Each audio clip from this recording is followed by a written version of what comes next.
Hi everyone, I'm still stuck in my apartment. I have the feeling that you guys probably all are too, or at home, wherever you are. So here's another video.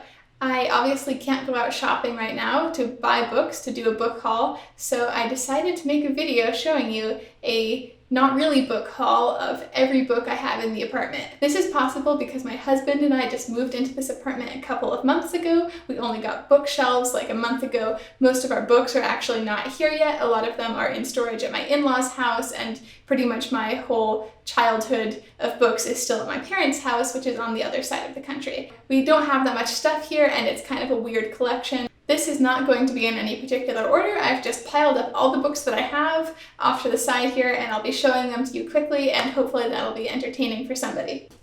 So first off the bat, I have The Goblin Emperor by Katherine Addison. This is a book I read for the first time this year, and I actually loved it so much I really want to do a book review about it, so I'll be talking about that more soon. I also have a lot of stuff that we've just bought at used bookstores over the past few months. Actually, the used bookstore that used to be about a 5-minute drive down the road, just before all of this stuff started, moved to a new location that is literally off an alley behind our apartment building, so it's very much in walking distance, and it's not open right now, and I don't know when it will be open again. I'm really hoping that after all this is over, it will in fact reopen, because I'm really excited to have a bookstore that close. Honestly, in the area that I live in, there are not that many bookstores anymore, so that's pretty exciting. So the next book that I have is Jane Austen, Pride and Prejudice. This was a favorite of mine since I was younger. I also grew up on the BBC miniseries. Maybe someday I'll get my husband to watch it. I'm pretty sure he's convinced it's super girly and that he won't like it, but this is a fantastic book. I haven't reread it recently, but I saw it at the used bookstore. It was pretty cheap, so I picked up a copy. Here's another one from the same bookstore. It's Tad Williams' The Dragonbone Chair. I know this is kind of a fantasy classic. I read it when I was younger and remember nothing, and it was on sale for $1, and I thought it would be fun to pick it up and try again. This is Leviathan Wakes by James A. Corey. It's the book that the show, or the series that the show The Expanse was based on. I haven't seen the show yet. A couple of friends that are really into science fiction highly recommended this series.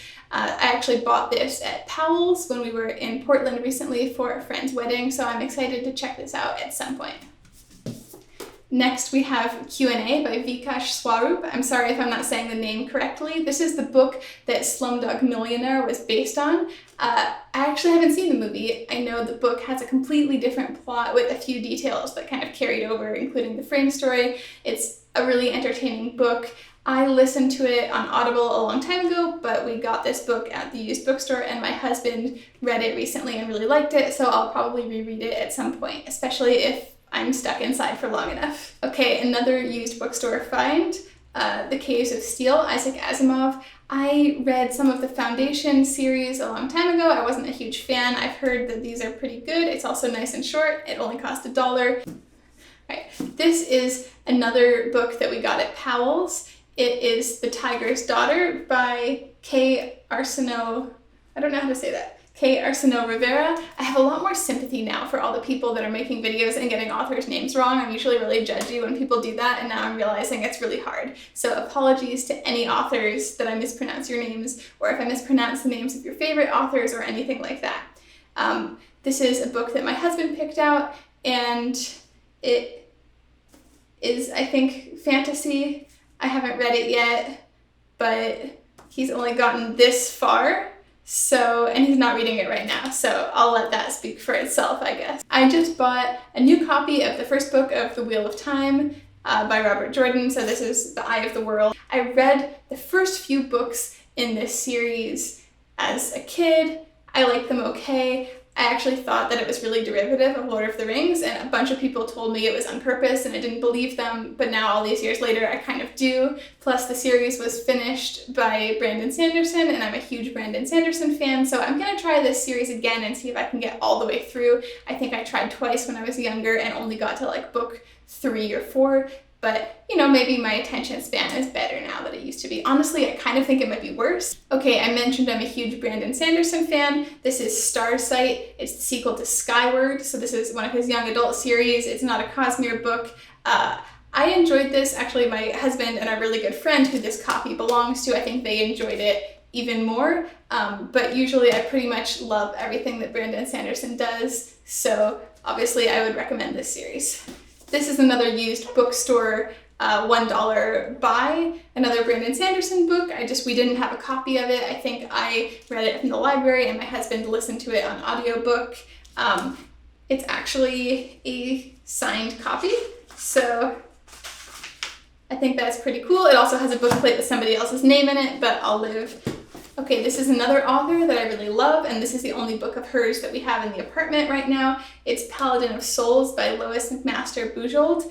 Her main series that I've loved for many, many years is the Miles Verkosigan series. This book, Paladin of Souls, is the sequel to another book, Curse of Chalian, and those two books are fantasy, not science fiction, and they are also really, really great and pretty actually some of the most deep and profound fantasy books that I've read. I really highly recommend them. So this is another book that I read quite a while ago, and we recently found a copy of it at a used bookstore and picked that up. All right, this is another one, Terry Pratchett, The Wee Free Men. I like Terry Pratchett. I think my husband might like Terry Pratchett even more. This is a book that he bought and read recently, and I'll probably read it at some point. I think this is from like a young adult Discworld sequence that Terry Pratchett did, so apparently it wasn't quite as good as some of the main Discworld books, but it also seems pretty entertaining, and Terry Pratchett is always fun to read. Next we have The Dutch House by Anne Patchett. This is probably the first book other than Pride and Prejudice that I've shown you so far that isn't science fiction or fantasy.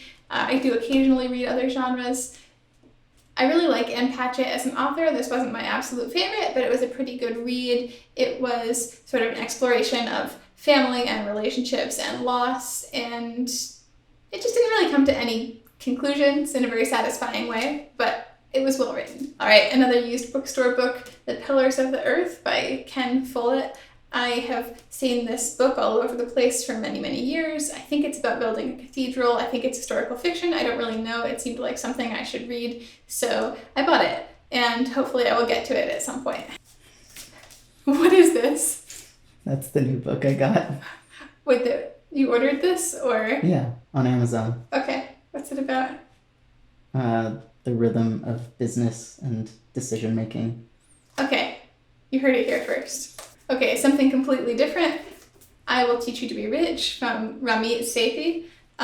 This is just a personal finance book. We've used it, really highly recommend it for learning about credit cards and savings and just all the personal finance stuff you need to live your life like an adult human being. So I just recorded about something about this book that sounded like a very plausible story, including where I bought it, and then my husband told me off camera that he bought it, so never mind. Now we have Harry Potter, books 1 through 4. That's 1. That's in order. Good. 2, 3, and 4. We've been rereading these, and we are in the middle of book 4 right now, and it has been really, really fun. Now, since we're just being really exhaustive about every book in the apartment, it's time to show you the last category of books, which is cookbooks. And cookbooks are something I do use regularly, even though there's a ton of great recipes on the internet, and mostly I research those, but sometimes it's nice to have a good cookbook. So first, here's one that my mom sent me, 1000 Jewish Recipes. She has an older edition of this back at home, and it's a very handy cookbook. Haven't used it yet. Here's The Joy of Cooking. I think everybody who cooks probably has a copy of this somewhere. It is also a very handy cookbook and reference for if you just need to look up something basic about how to cook basically anything. It has a million recipes in it. And this is the 75th anniversary edition.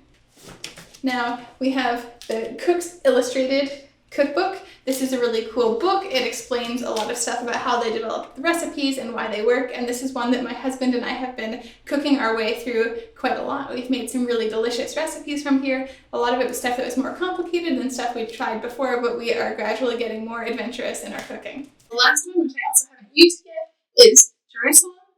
This is when Mom sent me this. She said that everyone at yoga was talking about it, and ironically, somebody also gave this as a present to my mother-in-law recently, so it seems to be making the rounds. It's a very pretty book.